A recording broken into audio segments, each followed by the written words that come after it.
Fala, gente boa, tudo bem? Rafael Bittencourt por aqui. Obrigado por você ter clicado, muito obrigado por me dar o privilégio da sua audiência. Vamos conversar sobre algumas coisas. Eu vou precisar ser bem inteligente aqui para fugirmos, né, desse estado de censura no Brasil, desse estado de exceção, né? É o seguinte, eu vou falar de coisas importantes com você, vou ser bem pontual, vou evitar fazer uma introdução longa. Mas deixa eu te mostrar algo interessante antes de falar sobre ontem e hoje, que o dia de ontem continuou hoje, hein? Né? A nota técnica, que vou usar esse termo, nota técnica, né, dos milicos, se estendeu para hoje. E foi para rebater, hoje foi para rebater a Globo, a Folha, o Faraó e também o Estadão. Beleza? Mas antes disso, vou falar sobre os Estados Unidos também, vou citar um texto bíblico para você. Você vai ter uma ótima opinião aqui. Eu demorei para dar a minha opinião sobre esse assunto porque eu liguei para 2 programadores e liguei para um profissional de TI. E perguntei a opinião deles sobre o parecer, né? Sabe, da defesa. Eu pedi a eles um parecer. As pessoas me orientam aqui, o que eu não estou vendo. Eu tenho uma informação para te passar. Olha isso aqui, você chegou a ver essa matéria? Você chegou a ver esse negócio aqui? Olha só, eu sei que o brasileiro, que ainda tem uma gota de moralidade, né, principalmente os cristãos, né, que defendem a palavra de Deus, ficaram muito incomodadas. Mas precisam ter cuidado, né? Precisam ter cuidado, porque o brasileiro está há 30 anos sendo doutrinado pelo socialismo. Socialismo que alterna com as suas figuras no poder, seja o Inácio, o Naine, ou alguma figura do PSDB, o Fernando Henrique. Mas nesse jogo, nesse teatro das tesouras, é claro que a visão socialista sempre esteve em pauta, doutrinando a cabeça das pessoas. Então eles estão presentes nas universidades, nas escolas, do fundamental até o último ano do ensino médio, nas universidades, como eu citei para vocês, nas cortes de justiça, formaram os médicos, formaram os promotores, formaram os juízes. Vocês querem uma revolução na sociedade sem ter feito o trabalho de base ainda. Está começando agora há 4 anos que o brasileiro está aprendendo o que é a direita, está aprendendo o que é o conservadorismo. Ótimo! E nós não vamos abrir mão da nossa nação, e as ruas estão aí para isso, né? Direito legal e constitucional, desde que seja feito de modo ordeiro e legal. Ok, então nisso as pessoas ficaram muito incomodadas, ficaram revoltadas, né? E eu até entendo o grito de revolta, mas esse padre aqui, eu vou usar como exemplo para fazer um pedido a você cristão, né? Olha esse padre. É o seguinte, ele estava ali na sua homilia, né? Ele estava ali fazendo o seu serviço litúrgico, e ele estava pregando e tal, né, falando ali o seu sermão, fazendo a missa, e de repente começou uma esquerdista, começou a resmungar. Quando ele começou a falar das ideologias da esquerda, do socialismo, a esquerdista começou a resmungar com ele, ele pediu para que essa esquerdista saísse da paróquia, saísse da igreja, a esquerdista não saiu, ele falou, você não vai sair? Então eu estou tirando a minha batina. É região metropolitana de Goiânia, Nerópolis. Foi nesse domingo, dia 6, uma discussão política, afirmam as testemunhas. E ele diz assim, então beleza, vocês não precisam de padre, então estou deixando a paróquia. Ele estava tentando ensinar para as pessoas, mas os esquerdistas se revoltaram. A Diocese de Anápolis lamenta profundamente o episódio ocorrido durante a celebração de Santa Missa no dia 6 de novembro, na Paróquia Imaculada Coração de Maria, em Nerópolis. O bispo diocesano, ao tomar conhecimento do fato, está acompanhando pessoalmente a situação e tomará as devidas providências. Deixa eu colocar para você o vídeo aqui, olha lá, é rapidinho, ó. Tem uma discussão breve ali, ó, você vai ver aí.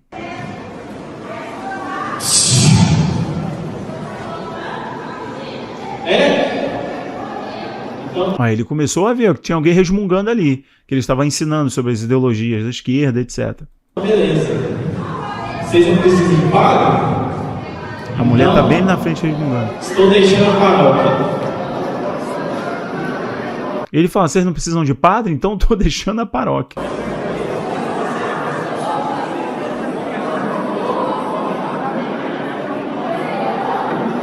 Jogou a batina e meteu o pé. todo mundo sem entender nada.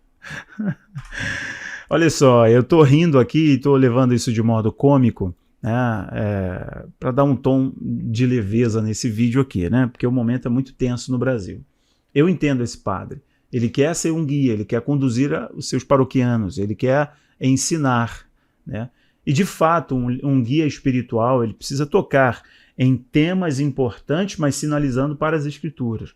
Como eu sou evangélico, eu vou falar para os meus irmãos evangélicos, mas isso se aplica a todos os cristãos. Quando nós estamos no púlpito, precisamos pregar sobre Cristo. Pregando sobre Cristo, expondo, revelando o caráter de Deus ao pecador, o pecador é confrontado em seu pecado.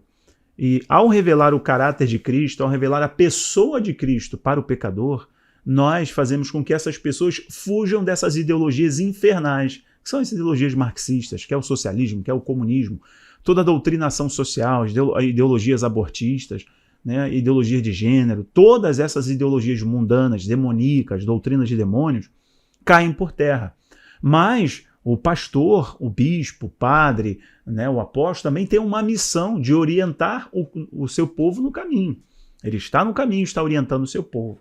Eu sempre fui contra o discurso político no púlpito. E, de fato, um pastor não precisa fazer discurso político no púlpito.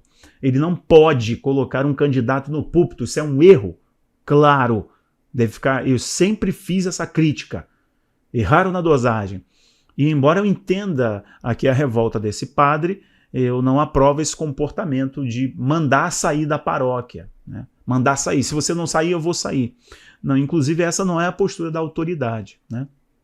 Quando você apresenta através do conhecimento, amando inclusive o perdido, ok. Agora, o abuso, né? O abuso e a afronta que essa paroquiana, ou esses paroquianos, não me pareceu ser muita gente não, umas 2 ou 3 pessoas ali de esquerda, afrontando o padre, prova que nunca recebeu de fato a mensagem. Estava ali por uma conveniência, né, um descarrego de consciência, porque se tem um padre com uma autoridade sobre a vida dela, não iria confrontá-lo na missa. Acaba a missa, vai lá e procura ele, fala que não achou elegante, não acha certo, etc. Agora, confrontando-o na frente dos outros paroquianos, confrontando-os na frente de toda a congregação, é um abuso e mostra como realmente a nossa sociedade não tem limite.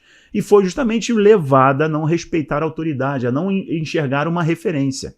Então, se eu entendo o padre, vejo um certo exagero, eu vejo que essa irmã, que essa paroquiana está completamente errada e não vê mais uma referência, não tem mais, não enxerga como líder, não tem respeito pelo padre, pela autoridade representada ali, assim como muitos hoje invadem culto, picham a igreja, né? Inclusive fazem zombaria, ficam vilipendiando, ficam profanando, né? Então isso é muito sério, o momento que nós estamos vivendo. A sociedade foi levada para desconstruir e para rejeitar a Deus, porque esse é o papel do diabo, que as pessoas rejeitem a Deus.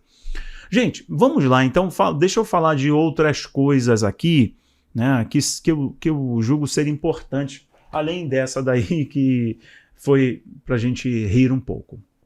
É o seguinte, sobre o assunto de ontem, para falar do assunto de ontem, que é o parecer, né, da defesa, eu quero ler um trecho para vocês que está em Marcos, e eu já vou concluir, Marcos 8, dos versículos 22 até o versículo 26. Tá?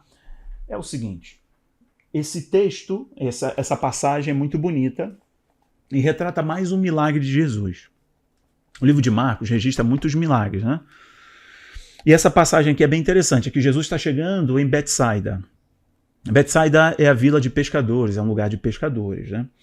É um lugar humilde, né? A vila de Betsaida. E aí os discípulos levam até Jesus um homem cego, né? Um cego. E os discípulos levam até Jesus, Jesus fala para o cego, vamos sair da aldeia. Então eles saem da aldeia, né? Ali em Betsaida.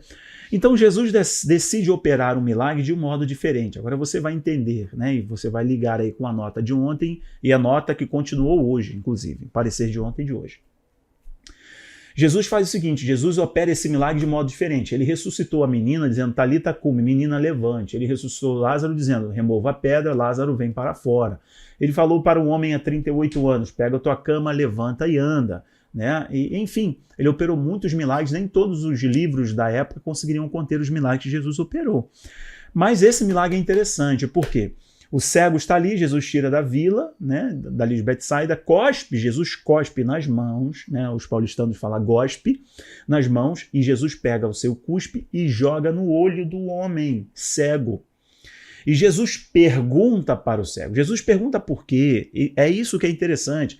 Jesus ele é Deus revelado a nós, então ele tinha pleno conhecimento se o homem estava enxergando ou não. Mas olha o que Jesus faz. Depois de colocar o cuspe e encostar nos olhos do homem, Jesus pergunta para ele, você está vendo? E o homem responde no versículo 23 até o 24, olha, eu estou vendo sim, mas os homens estão parecendo árvores ambulantes. Ele estava enxergando os homens andando como se fossem árvores, ou seja, ele via um borrão. A imagem diante dele era confusa.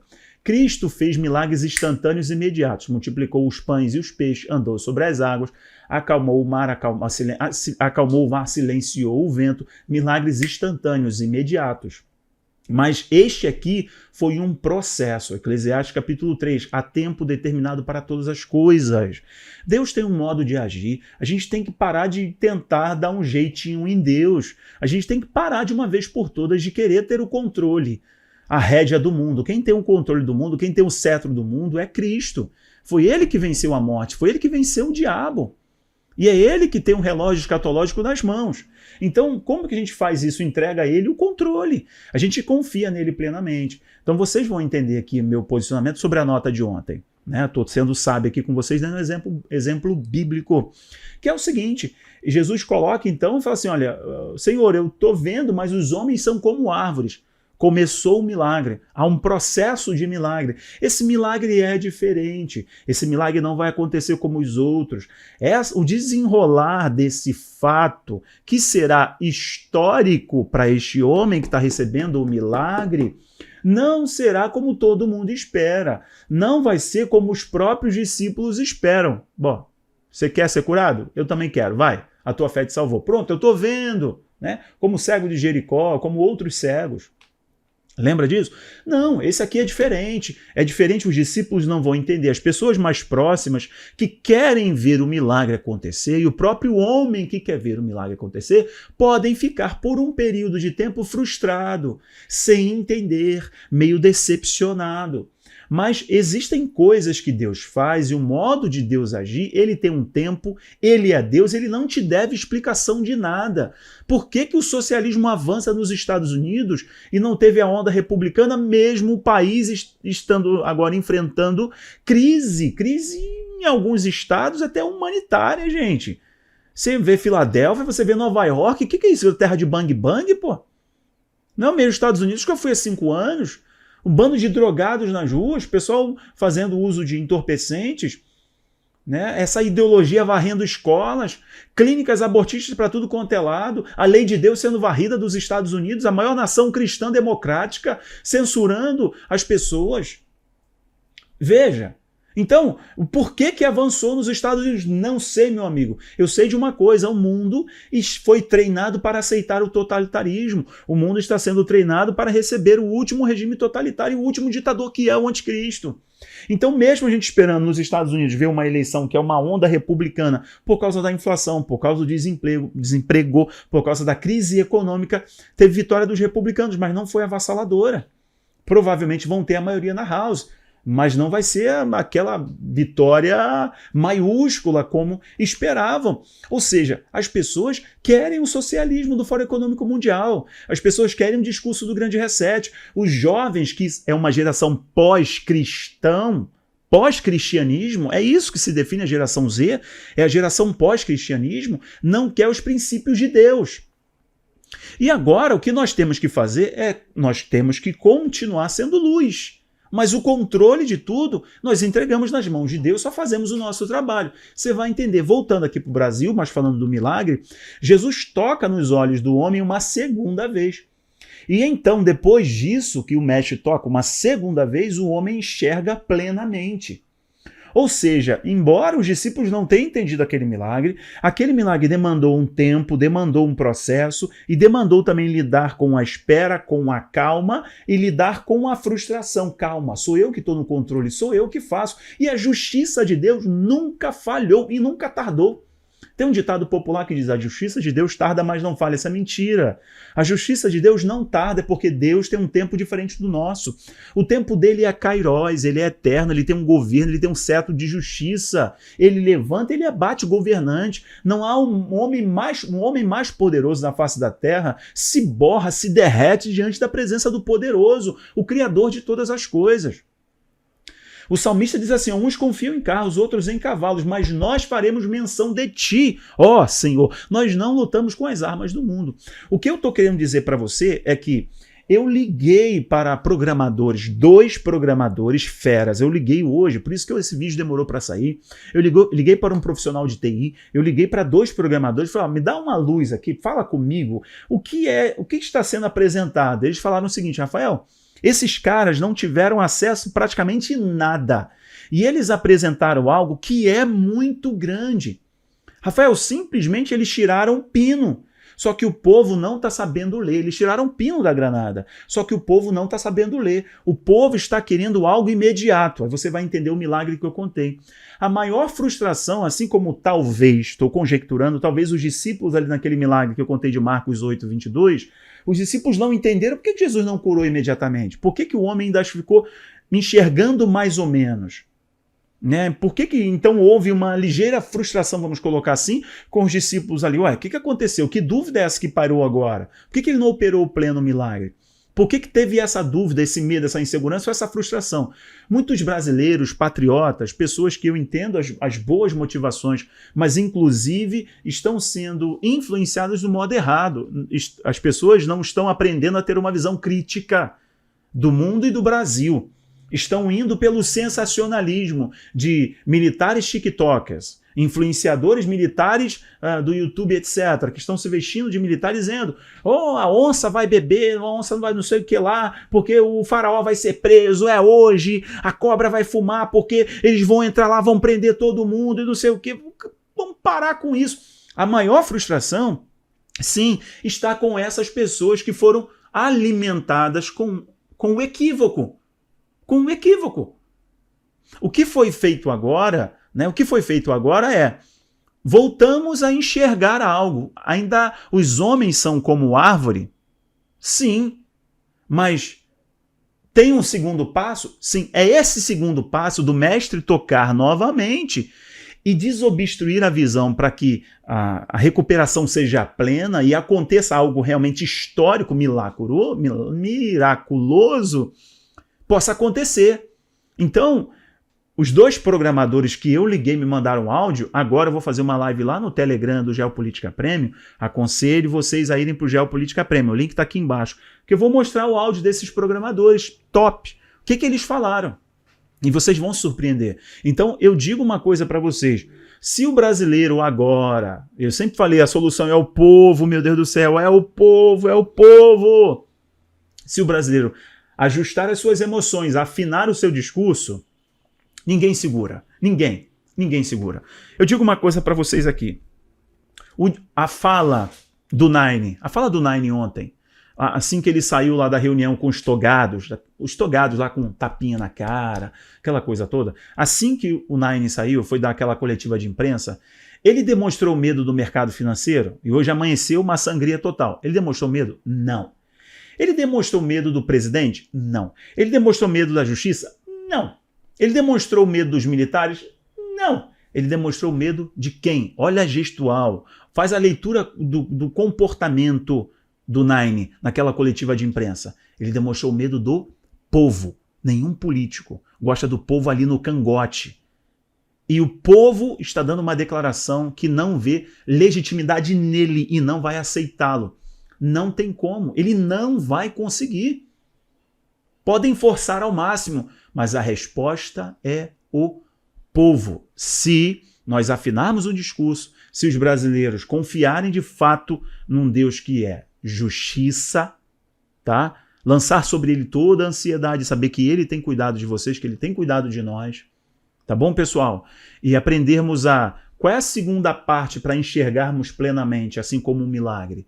É deixar o Deus da justiça tocar, sabe? Então, assim, ele nunca falhou, ele nunca tarda, ele nunca falha, ele nunca tarda. A justiça de Deus é certeira, certeira. Eu paro por aqui, senhoras e senhores. Vocês me entenderam, né? Ok. Um grande abraço. Tchau, tchau.